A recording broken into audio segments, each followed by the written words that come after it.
மாறுதில்ல. கேரளாவில் ஒருத்தர் துபாய்க்கு போகணும்னா அவரும் ஆட்டோ டிரைவர் தான். இந்த ஊரே இருந்து எனக்கு பிரயோஜனம் இல்லை, குடும்பத்தில் ஒரு வளமும் இல்லைன்னு கேரளாவுக்கு போகலாம்னு ரெடியாகி விசாலாம் வாங்கும்போது லாட்ரி சீட்டில் 25 கோடி விழுந்ததா இல்லையாங்க? இங்கே செய்தி படிக்கிறீங்களா இல்லையா? அடுத்த நாள் சொந்தக்காரன் பூரா வந்துட்டான்ல.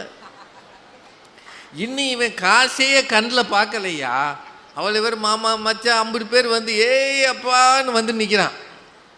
இந்த சொந்தம் எங்கிருந்து வந்தது? கண்ணதாசன் எழுதினானே, பணம் படைத்த வீட்டினிலே வந்ததெல்லாம் சொந்தம்.